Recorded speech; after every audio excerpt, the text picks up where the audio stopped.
जय हिंद, वंदे मातरम बच्चों। आज हम कक्षा 7 साइंस के अंतर्गत हम पढ़ने वाले हैं पाठ के प्रश्नों के उत्तर। पाठ 3 हमारा आज कौन सा पाठ है? पाठ 3। पाठ का नाम क्या है हमारा? पाठ का नाम है रेशों से वस्त्र तक। रेशों से वस्त्र तक। आप सभी अपनी कॉपी में पेज नंबर 33, कौन सा पेज नंबर 33, ये आपका पेज नंबर, उसमें क्वेश्चन आंसर दे रखे। आज हम उन्हीं प्रश्नों के उत्तर देखते हैं। आइए पहला प्रश्न। और सभी जब आप अपनी कॉपी में नोट कर रहे हैं तो सभी देखिए कि जब अपनी कॉपी में नोट करें तो वीडियो को अंत तक देखें। अभ्यास प्रश्न लिखा है, ठीक है। पहला ही क्वेश्चन आपको, संभवतः आपने नर्सरी ऐसा कुछ लिखा है, संभवतः आपने नर्सरी कक्षा में निम्नलिखित पंक्तियाँ पढ़ी होगी। Baa baa black sheep have you any wool. क्या है? Baa baa black sheep have you any wool. हमें इसका अर्थ बताना है, ठीक है। और सेकंड पंक्ति है हमारी, Mary had a little lamp हुच fleece वास वाइट एज स्नो। लिखी पंक्तियों के आधार पर बताइए। हमें यह बताना है कि ब्लैक शिप मतलब काली भेड़ के किन भागों में ऊन होता है। ब्लैक शिप अर्थात काली भेड़ के किन भागों में ऊन होता है। तो उत्तर में हम लिखेंगे, आप ये जो पहला क्वेश्चन है वो पहला ही क्वेश्चन है, उसका उत्तर ये यहाँ से, ब्लैक शिप काली भेड़ की त्वचा पर ऊन उगे रेशों से ऊन प्राप्त होता है। एक बार दोबारा फिर से सुनिए, क्वेश्चन आपको आएगा, ब्लैक शिप काली भेड़ के किन भागों में ऊन होती है। तो ब्लैक शिप काली भेड़ की त्वचा पर उगे रेशों से ऊन प्राप्त होती है। सेकंड क्वेश्चन है, मेमने लैम्प के सफ़ेद रोमों से क्या तात्पर्य है। तो उत्तर में हम लिखेंगे, मेमने लैम्प की त्वचा के निकट तंतु रूपी मुलायम बालों को सफ़ेद रोम कहते हैं, ठीक है। ये फर्स्ट क्वेश्चन हमारा कंप्लीट हो गया। आइए सेकंड क्वेश्चन पर। सेकंड क्वेश्चन आपको दे रखा, रेशम कीट केट रिपिलर ब लार्वा सही विकल्प चुनिए। कुछ इस तरीके से क्वेश्चन दे रखा है। हमें केवल केवल ब, ग में और ब, घ में नहीं और नहीं ब। इसका सही उत्तर कौन सा हो जाएगा? ग। और ब दोनों सही, ठीक है। इसी के बाद आप ग पर राइट का निशान लगा लीजिएगा, है ना, ये ग वाला। तीसरा क्वेश्चन है हमारा, आइए तीसरे क्वेश्चन पर आते हैं।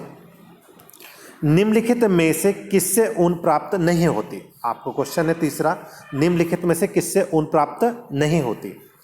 याक, ऊंट, बकरी और घने बाल वाला कुत्ता। तो इसमें जो सही उत्तर है हमारा वो आ जाएगा, हमारा सही उत्तर घने बाल वाला कुत्ता। इससे हमें ऊन प्राप्त नहीं होती। चलो आइए चौथे क्वेश्चन पर आते हैं। चौथे क्वेश्चन के अंतर्गत हमें ये दे रखा है, निम्नलिखित शब्दों का क्या अर्थ है। क्या दे रखा है? निम्नलिखित शब्दों का क्या अर्थ है। पालन, ऊन कटाई और रेशम कीट का पालन। हम सबसे पहले पढ़ेंगे पालन। किसका अर्थ देखेंगे? पालन। ये पहले का उत्तर ये यहाँ से, ठीक है। पालन लाभ के लिए कुछ विशेष जंतुओं को रख रखाव करना पालन कहलाता है। जैसे मधुमक्खियों को शहद व मोम के लिए पालन, मधुमक्खियों का पालन, पशुओं को दूध, मांस आदि के लिए पालना पशुपालन, और इसी प्रकार मत्स्य पालन या मुर्गी पालन। आपने देखा होगा दूध के लिए हम गाय को पालते हैं, ठीक है। तो पालन का अर्थ, आशा करता हूं कि पालन का अर्थ आप सभी को समझ में आ गया होगा। सेकंड क्वेश्चन पर आते हैं, ऊन कटाई। क्या है हमारा सेकंड? इसी के अंतर्गत चौथे का ख, ऊन कटाई। ऊन कटाई में आप यहां से लिखोगे, ऊन कटाई पशुओं के शरीर जैसे भेड़, बकरी, याक के शरीर त्वचा के बालों को उतारना ही ऊन कटाई कहलाता है, ठीक है। जैसे गेहूं को काटते हैं तो गेहूं कटाई हो गया खेतों में से, लेकिन ऊन कटाई मतलब पशुओं के शरीर जैसे भेड़, बकरी, याक के शरीर त्वचा के बालों को उतारना ही ऊन कटाई कहलाता है। ठीक है, आशा करता हूँ ये भी समझ में आ गया होगा। तीसरा हमारा टॉपिक है रेशम कीट का पालन। क्या है? रेशम कीट का पालन। हम देखेंगे रेशम कीट का पालन रेशम प्राप्त करने के लिए रेशम के कीटों को पालन रेशम कीट पालन या रेसी क्लवर कहलाता है। ये आप यहाँ से यहाँ तक लिख दीजिएगा। आइए, पांचवा क्वेश्चन है, उन सभी संसाधनों के विभिन्न चरणों को क्रम में कुछ चरणों में निम्नलिखित से चरणों को सही क्रम में लिखिए। आपके पास का बुक में पेज नंबर 34, कितने नंबर बुक में? पेज नंबर 34 में पाँचवें नंबर पर। तो आप देखोगे इसके अंतर्गत बुक में एनसीईआरटी बुक है ना, तो यहाँ पे ऊन के क्वेश्चन क्या है हमारा, ऊन के संसाधन के विभिन्न चरणों को क्रम में कुछ चरणों नीचे दिए गए शेष चरणों को हमें सही क्रम में लिखिए।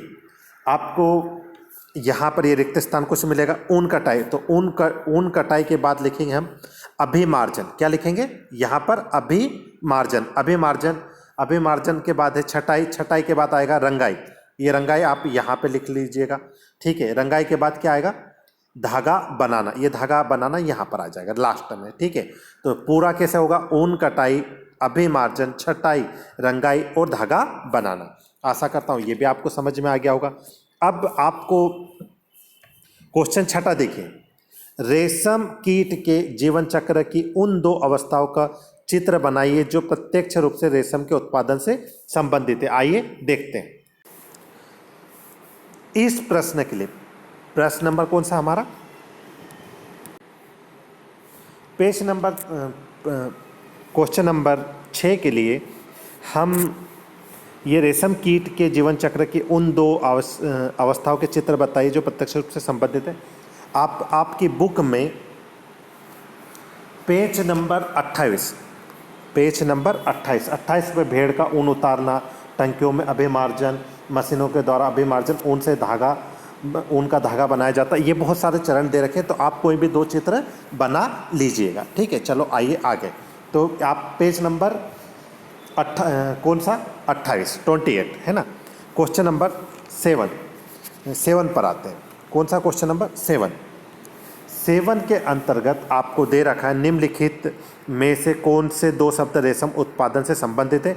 रेशम कीट पालन, पुष्प कृषि, शहतूश कृषि, मधुमक्खी पालन और वन वर्धन। और यहाँ पर आपको संकेत के रूप में दे रखा है, कि रेशम उत्पादन में शहतूत की पत्तियों की खेती और रेशम कीटों को पालन करना सम्मिलित है।